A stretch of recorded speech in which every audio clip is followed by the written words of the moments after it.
Okay, we're good to go. Well, anyway, so several people popped on and popped off, and I don't know if they're just having a hard time connecting to the internet or learning how to use Zoom. But anyway, so I'm glad for those of you who have joined that you are here. I know a lot of people are super anxious right now because of the coronavirus. And so if you haven't watched the video with Brian Cook yesterday, who is a pharmacist, I really encourage you to go back and watch that.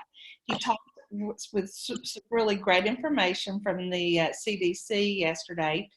And one of the things he kept emphasizing is during this time, we just can't panic. We just have to, understand that there have been really crucial things that have happened in our nation and in our world, and we've always gotten through them together. It's certainly not a time to have controversy and blame, and because it only causes more anxiety. And today, when I talk about anxiety, I'm going to talk about it from the perspective of just generalized anxiety disorder. I'm going to share a PowerPoint with you to help you to understand really, the underlying causes of anxiety and what we can do ourselves to treat ourselves actually. So I'm going to go ahead and share a screen with you. That is, if I can find it here in just a second. So let me go back and look at, I'll have to find it here in a second. Let me go off of this, minimize a few things. I tried to get that ready before I had taken off today, but take me just a minute to get ready for this.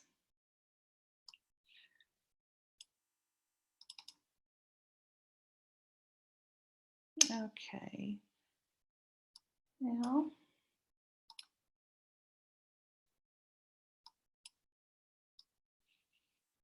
Now let's try this. Here we go. So when we're thinking about anxiety, it's just, we're going to look at the perspective of what we know as generalized anxiety disorder, and we call that as just when we're generally talking about it as professionals, we'll call it GAD, just because those are the three initials for it. But general anxiety disorder is a diagnosable disorder, and some of the things that you will see that have to be in place for it to be diagnosed is excessive worry, muscle tension. You'll hear a lot of people talk about all of the tension in their neck and shoulders, and I'm always on edge, and I just have all this tension in my body. Some people will go on and say, I have fibromyalgia.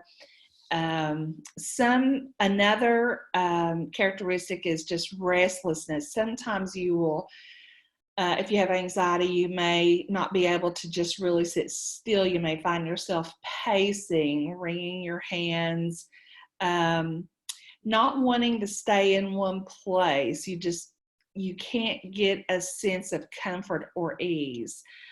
Another symptom is fatigue. You're just exhausted all of the time. You can't seem to have the energy to do the things that you actually need to do. Irritability, you may find yourself a little more snappy at people that you love and you don't mean to be snappy, or just anything they do frustrates you. And their activity may be normal. Karen and I were talking just before we went on the record, and we were talking about having grandchildren, and grandchildren play, and especially if you have boys, they just wrestle around and carry on, and even those little things that are normal for someone else can cause you to be irritable if you have anxiety. And another thing is you may not be able to sleep as well. Some people with anxiety wake up in the middle of the night, they get things on their mind, they have racing thoughts, and they just can't seem to shut it off. Now, it would be diagnosable if these symptoms have been prevalent every day for at least 6 months. And so we're looking at how long it's been going on. Some people have been anxious most of their lives. And it comes from all kinds of reasons why that they may be anxious. Here's what general anxiety disorder is not. Just this normal tendency to worry or get keyed up or stressed in times of unexpected events or emergency situations. So right now, if you're a little anxious because of the coronavirus, that is not normal. That's what we call normal. That is that would be the case for any of us when we're experiencing new and different things that we haven't experienced before. It's like going to a job interview and you're being anxious. That's normal anxiety. It is getting ready to speak, even getting ready for me to do a presentation like this. Then I can be a little anxious when I'm preparing and thinking, am I covering everything? Am I going to sound silly? So you have this anxiety that we consider normal. So this anxiety that we're feeling during this crisis is fairly normal, and most people feel it in some way. Now, here is what general anxiety looks like, and where we say, okay, you have it to the extent that you may need to get help with it. So one of the first things is excessive and beyond normal anxiety that everyone else experiences from time to time. So let's just say speaking publicly could make anyone anxious, and it's just, that's kind of a safe anxiety because it helps you to be prepared before you go on. But worrying days and days and days before you speak to the point that you get sick, that you have stomach aches, that you maybe have to go to the doctor and get a sedative, that is excessive and beyond normal anxiety. The thing about excessive and beyond normal anxiety is it's diagnosable. And whereas normal anxiety, is not. It comes and then you're able to just relieve it and it doesn't last for 6 months. But this excessive and beyond normal anxiety, it is diagnosable and it deserves attention and treatment. Constant and persistent worry is not normal. It's just you worry over everything. And when one thing happens and you get through that thing, you face your next moment in life, and every moment seems to be persistent, have persistent and constant worry with it. This kind of anxiety is often paralyzing. It's filled with a lot of physical tension. Another thing that you'll see about generalized anxiety disorder is that the person's constantly looking at the negative outcome of most any situation. And whether it's buying an Easter dress coming up, look at it with, worrying over that. How's it going to look? How's it going to feel? How's people going to think about it? It could be something as normal as fixing dinner tonight for your husband. Is he going to like it? Is he not going to like it? Is he going to say something? It's constantly looking for the negative. And then having the realization that worry is excessive, but for some reason you can't stop it. So people who have what we call generalized anxiety, they know it's excessive and they want like everything to stop it and to be calm and to be patient. But my goodness, they just, for some reason, have never found a way to be able to stop it. So if you've answered yes to most of these questions, yes, that's me, yes, I do that, then you really may have what we call generalized anxiety disorder. And really, to get better, you most likely would have to seek professional help from a counselor. Now, when I say counselor instead of a medical doctor, if you go to a medical doctor with symptoms of anxiety, they treat you from a medical model, which means that you're going to give them your symptoms, and then they write a prescription based on relief of those symptoms. That's called a medical model. Counselors work from a wellness model. Counselors help you learn ways to investigate your own problems and see if there's things that you can do before you ever start taking medication. Now, anxiety doesn't kill. It makes you feel like you wish you were dead sometimes, but it's not a killer. Anxiety also, a lot of people take medicine for anxiety, and medicine does not heal anxiety. Medicine simply helps the brain to adjust in chemicals in a way that it doesn't feel as bad as when you don't take medication. But medication definitely is not the best answer for anxiety. So when you live a life and you can't have peace of mind, you find yourself avoiding or prematurely leaving events that you really want to be involved in, or if you're unable to perform daily activities, chores, just even like cleaning your house or going to work, you're really being cheated from all the things that life has to offer. And so this is really a tormented type of a lifestyle. And it's a prison that you have to live in almost.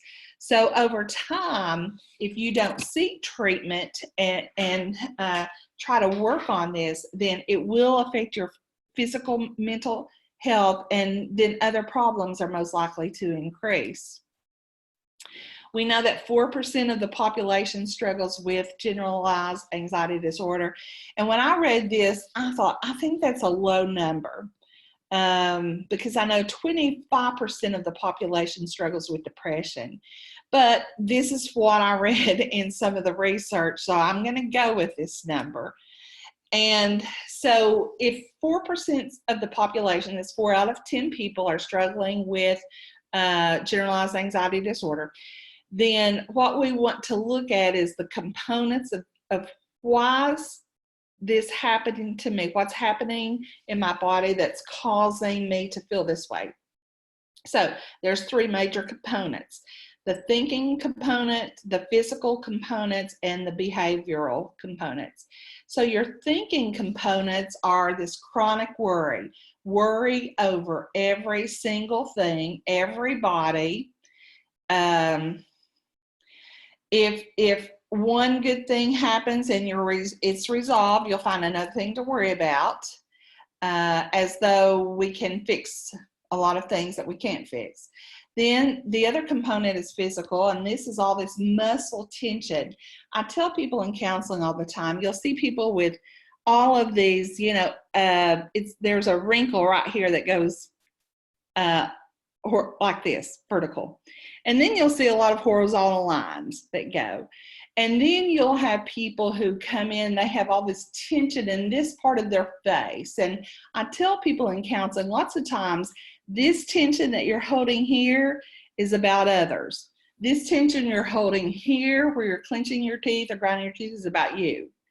And so it's just this unable to relax. It's people at night who have a lot of anxiety will grind their teeth and break their teeth sometimes.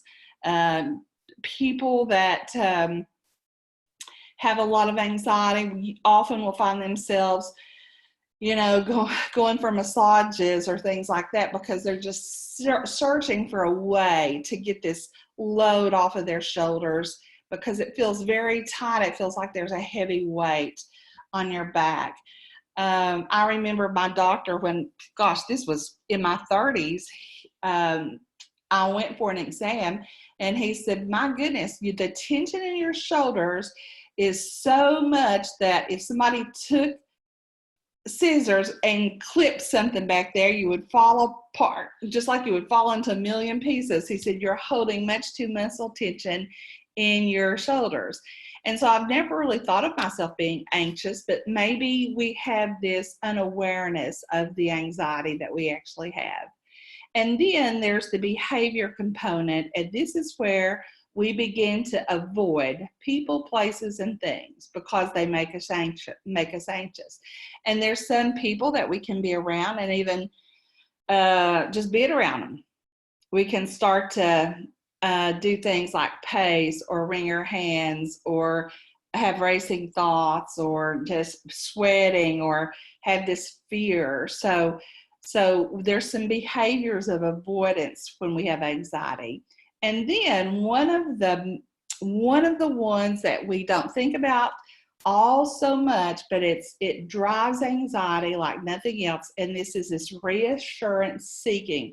It's this feeling that I'm not good enough, I'm not perfect enough, somebody don't like me, I need to do this, it's my fault if this doesn't happen, and it's reassurance seeking. When we look at the cycle of generalized anxiety, so you can have these worrisome thoughts about future negative events that are going to happen. It's kind of like, okay, I'm going to go to the doctor. I've had a headache. I probably got a brain tumor. And then that can cause it can go both ways. It can go this way or this way, but it can cause physical symptoms. You can get sick. You can start having palpitations with your heart. You can start biting your fingernails. You can pick at skin. There's all kinds of physical things that can happen when you start thinking worrisome thoughts. And then you may start anxious behaviors. And so then you may altogether just avoid going to the doctor to find out it really wasn't anything at all, but you were so afraid of what could be that you didn't know that you didn't go at all. And it could be the reverse. It could be that you could be so anxious that you can't figure out what's wrong, and you're going to the doctor every time you turn around. I think I've got this, I think I've got this. And you're spending all of your time, energy, and money trying to find out if there's something wrong because in your mind you've convinced yourself that there is. So here's how I like to define worry. Worry is excessive, distorted thinking about something negative that may or may not happen in the near or distant future. So it's just on your mind, thinking about all the time. It usually has a negative component, and it's something that may or may not happen. In the near, it could happen today in the next minute, or it could happen 30 years, but I'm going to worry about it because it just may happen. And so when we do this, we are usually overestimating the likelihoods of the negative event or overestimating the severity of the negative event. So I tried to find an example that would fit with today, with what's going on in our nation. So an example might be like this: the likelihood. I will be the one, it's most likely I'll be the one to get infected with the coronavirus. I will be the one not able to get toilet paper or medicine. And I will be the one kicked out of my apartment due to lack of money.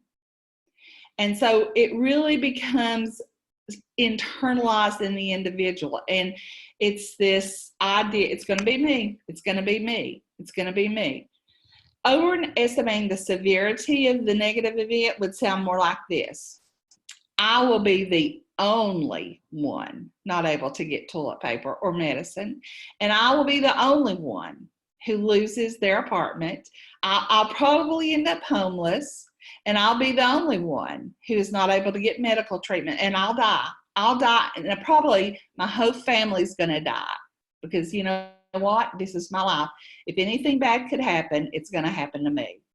And so that is just the likelihood and the severity of worry before anything happens. Now we know that over 90% of the things that we worry about never do happen, but it seems real to us when we're thinking about it, and we can't stop thinking about it.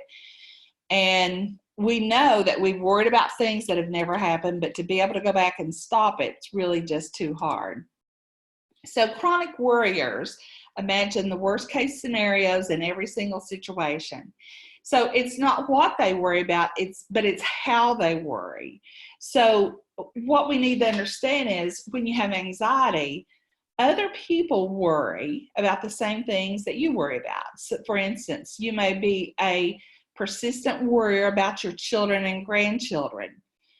Well, other people worry about their children and grandchildren. That's normal to worry about your children and grandchildren. So it's not what they worry about, but it's how they worry. It may be about even having people like you. Other people worry about friends and not making enemies and being a good neighbor and all those things. But some people worry about it excessively in ways that they can't control it, and it begins to make them sick. So there's 3 beliefs of chronic worriers. Now, their belief system, what I want you to understand about this is, for chronic worriers, a lot of it started back in childhood. We know that a lot of who we are begins to be formed in us between the age of 4 and 8 years old. Our personality is set in stone pretty much by age 12. So if you stop and think about what was going on back in your life between the age of 4 up to 12, that can have a lot of answers for you. So this perfectionism, who was it when you were young, it had a lot of high expectations for you? And even then, did you try harder than what is normal to be accepted by parents or grandparents or siblings? What caused you to believe that being perfect is what we should do? And it's this idea, I shouldn't make mistakes. I'm a bad person if I make mistakes. If I do, I'll be judged as a failure. And so we begin to tell ourselves stories, even from a very young age, about what we believe about how people look at us. Another belief is this over responsibility. If I do not worry, I'm not being responsible. It's my job. It is my responsibility to make sure things should happen the way that they should happen. And that even goes on to this last one, which actually comes to fruition more in adult life, and it's this demand for control. And it's this idea, so I've gotten through my childhood being responsible. Now I've got to be in control of everything. I am in charge and responsible for certain people, places, and things. So I want you to think about that for just a minute. I'm in charge for certain people, places, or things. I'm responsible for. Well, there's a time in our life when we're responsible for raising up our children and making sure that they have basic needs, food and clothing and care. There's a time we're responsible for that. But there comes a time where we're not responsible for people. We're responsible to people. We're responsible to love them, to still respect them, but we're not responsible for their actions and for their behaviors. We can't control them. And so when we still try to control the outcome, we end up doing a lot of damage. So it's almost like I'm responsible for these people or these places or these things. Therefore, I must make happen what I think must happen for the good. And so we set up these expectations of other people, and we set up expectations for ourselves as far as how we perform on our jobs or how we perform in our churches. And we have this idea, I've got to be in control of that. And if other people can't take care of themselves, I got to take care of them, because this is my responsibility. After all, I'm the mom, I'm the grandma, I'm the grandfather, I'm the boss, I'm this, I'm the worker. And so we begin to demand control. We cannot fix people. We cannot change people. We can only control ourselves. And being able to swallow the truth that some things are just not going to go our way, and some things are not going to meet our expectations and our dreams. But that doesn't mean we can't be perfect. We're not perfect people in a perfect world. And we're not responsible for people. We're responsible to people. And we're not in control of anybody. We're not in control of anybody except ourselves.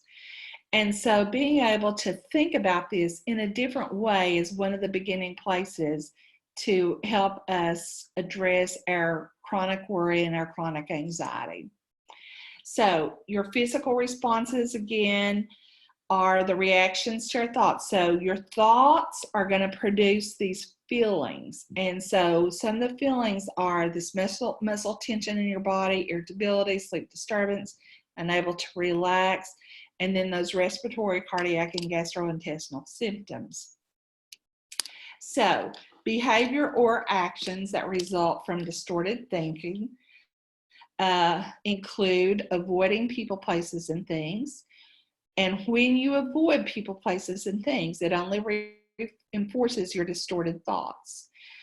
I tell people in counseling a lot of times, the people who I love the most are my husband, my son, my grandchildren, my daughter-in-law, my mom, my siblings. Those are people in this life that I love the most. And I think those are the people in this life that love me the most. But right now in this moment, my husband's super busy. He has a job in the city and he is a busy man. My son is in the corporate world, very busy working, and I'm telling you, he's in his office taking care of problems and situations much bigger than I've ever dreamed of. My daughter-in-law is homeschooling my grandkids. They're busy learning. And my mom, she's either volunteering, helping somebody over at church, or she is quilting, or she is taking care of her older sister. My siblings are all off working, and here's what I know. They are not sitting around. The people who love me most are not sitting around thinking about me, talking about me, judging me. I've been busy all day. And even though I saw my husband at lunch and we had a chat, I came in here and got busy about work. He went on and got busy about work. When I looked out the window this morning, I thought about my mom. But if the people who love us most and the people we love the most are not judging us, talking about us, thinking about us, why would we ever think that people who really aren't close to us are spending their time judging us, talking about us? It's unrealistic thinking. It's distorted believing to begin to think that there's people sitting around talking bad about us or trying to wish evil on us. It's just simply not happening. And so it causes us, this distorted thinking causes us to begin to avoid people.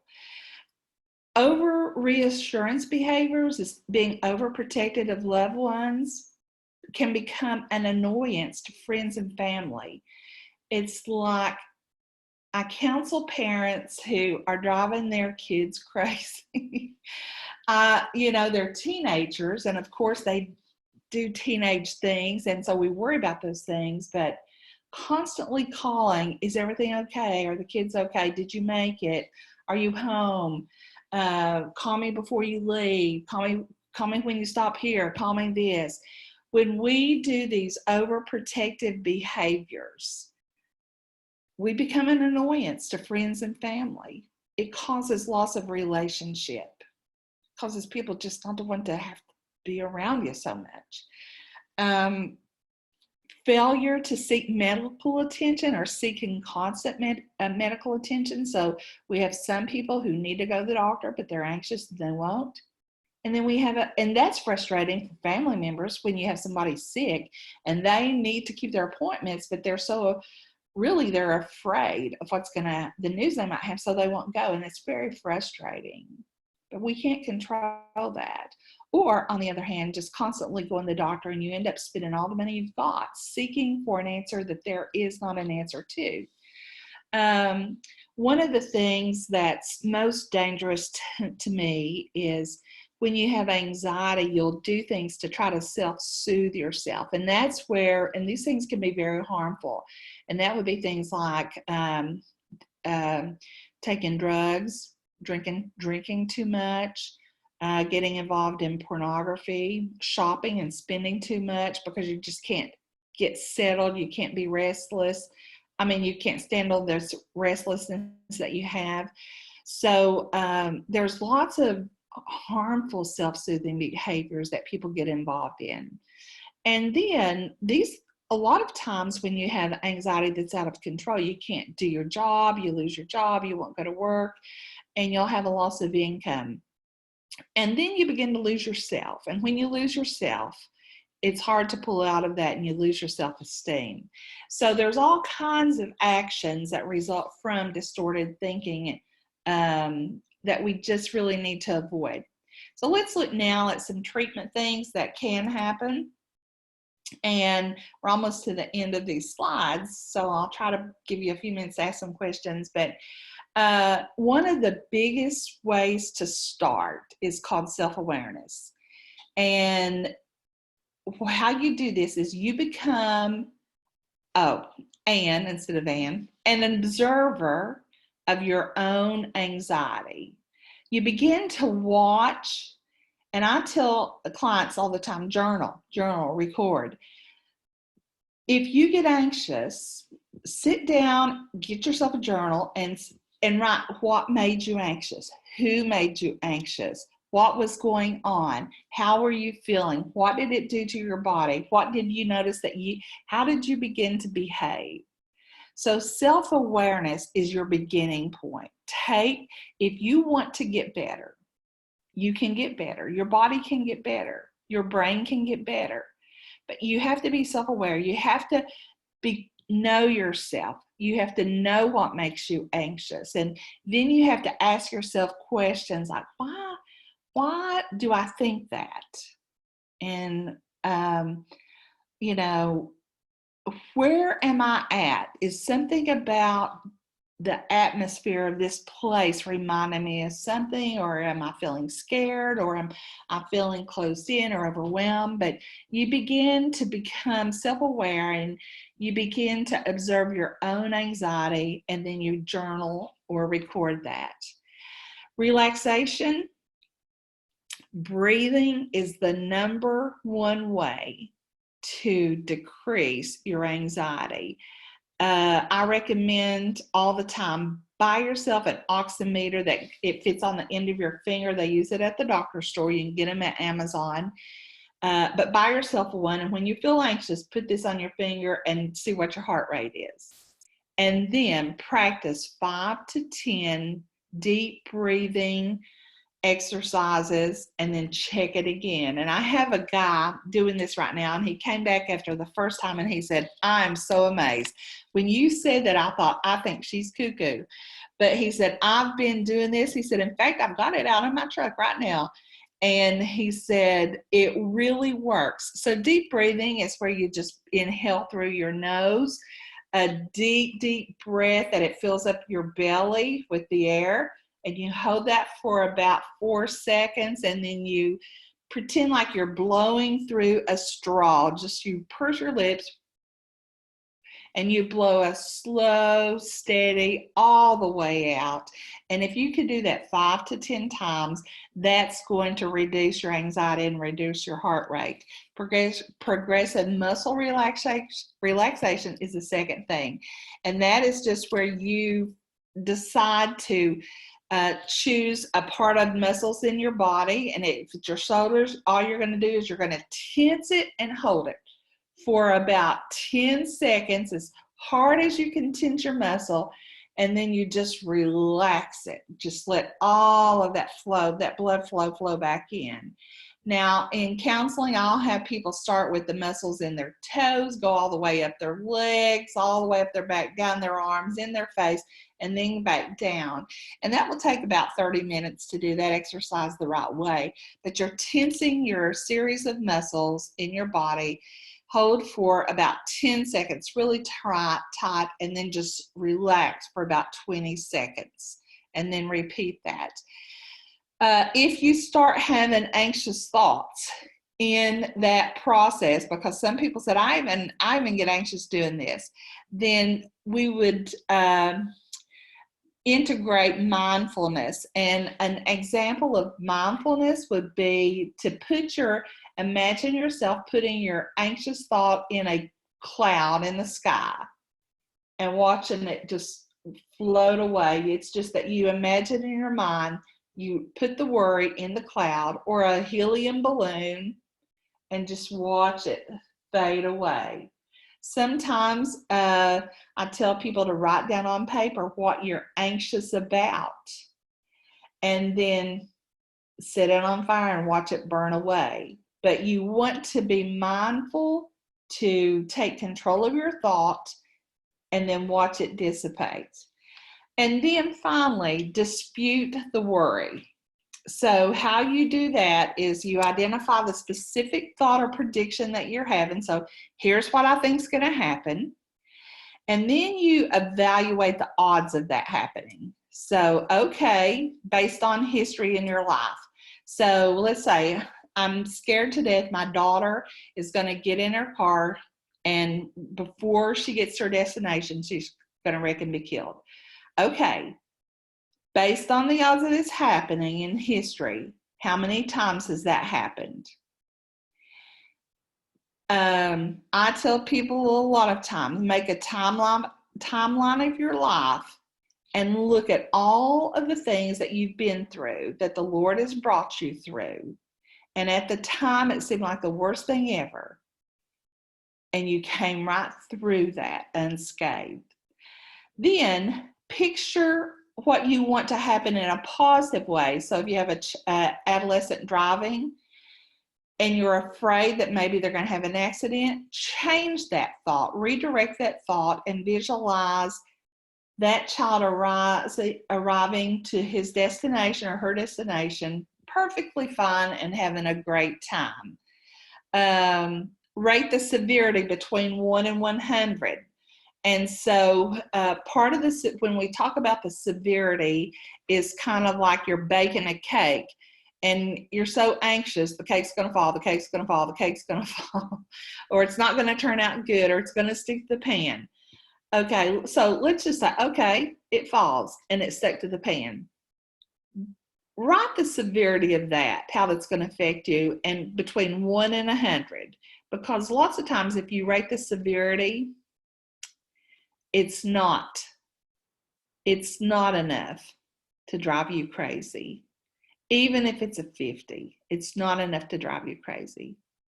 Picture how you see yourself coping with the worst of the worst thing happen. Just think about what would happen to you if the worst of the worst thing happened. And for people who are anxious and they always think the worst, sometimes they think, oh, I've just died and never overcome. And that's probably not true. You may hurt during the moment, and you could hurt for a lifetime, but your life would go on. So picture how you would cope through something really bad happen. And then I always love this. Think about what if this happens? And then say, even if this happens, here's how I'm going to respond to this. Because we get to choose our responses, and only you can make those choices for yourself. So just some common sense things to help for some of the physical components is stop staying late at work trying to be good enough. I need to preach this lesson to myself. It seems like I just have so much to do. But some people can't even do a report, leave and go home because they keep trying to make it better to please somebody the next day. So try your best to stop worrying about being good enough. Stop overcalling family and friends. Stop cleaning, or start decluttering, whichever fits you. Maybe you clean, clean, clean. Sometimes clean is clean enough. And then sometimes all of the stuff around you makes the whole space so chaotic and feels so overwhelming. So whichever fits you, do you need to stop doing what you're doing, or do you need to start doing something? Stop washing your hands until they bleed. Go to the doctor instead of avoiding your feared diagnosis. Or stop going and just realize you're okay, there's nothing wrong. Go for a walk every day and say words of thankfulness. Give yourself permission to say no, or in some cases say yes. And every day, laugh and smile. And one of the activities, some people don't smile very much, but in my counseling office, I have these pencils. And if people are really sad and struggling and anxious, I'll give them a pencil. It's just a wooden pencil. And I'll say, and this is very much researched, take a pencil. If you struggle with smiling, put it in your mouth and you hold it there for 2 minutes. It's a good thing to do on your way to work in the morning if you're going into a workplace that it's a little bit toxic, or if people say you never smile. If you have trouble smiling at the breakfast table with your family, put this pencil in your mouth. Off and on throughout the day, what's happening is it's changing the structure of your muscles a little bit. If you hold it for 2 minutes, research says that you will smile more every day. So there's little bitty things that you can do to help yourself a whole lot. Now today, I haven't talked about medications for anxiety. We will address that on another session, but I really, really hope that today's been helpful. And so with that, I'm going to stop sharing that and see if you have any questions or comments or something you want to say before we end for today. So Karen, I've just got you left. Oh, okay. Well, of course, I mean, you're preaching to the choir. I tell you, I know the exact thing. And because of the counseling and stuff, I have caught myself, doing some excessive worrying and doing the breathing. And it helps, definitely. And I'll also say this. There was something, I think, a few years ago, you and I said, and we talked about this doesn't surprise God. God knew this was happening before it happened. And so I need to accept what he's in control and I'm not. And so in the current situation hasn't surprised God. He knew it was happening before it was happening. And if he's in control, then I need to just rest and allow him to continue being in control. And so that's gives me most comfort. And I must tell you, I forget that sometimes, but then it does come to me. It really does. So that's my thing. If you have faith, then I feel like a benefit. Yeah. Well, I think these are all just practical things that help us understand anxiety and practical tips to help us to resolve some things on our own. We are designed, if we practice reason and logic, and if we exercise and eat a nutritional diet, and do the things that are common sense, our body's really designed to heal itself through sleep and rest and nutrition. And so we are specialists when it comes to each of us. But you have to stop and really begin to take note and be like a scientist and an observer of your own self. And so I really encourage people who struggle with anxiety to make every effort to put some of these practical things into your daily life. So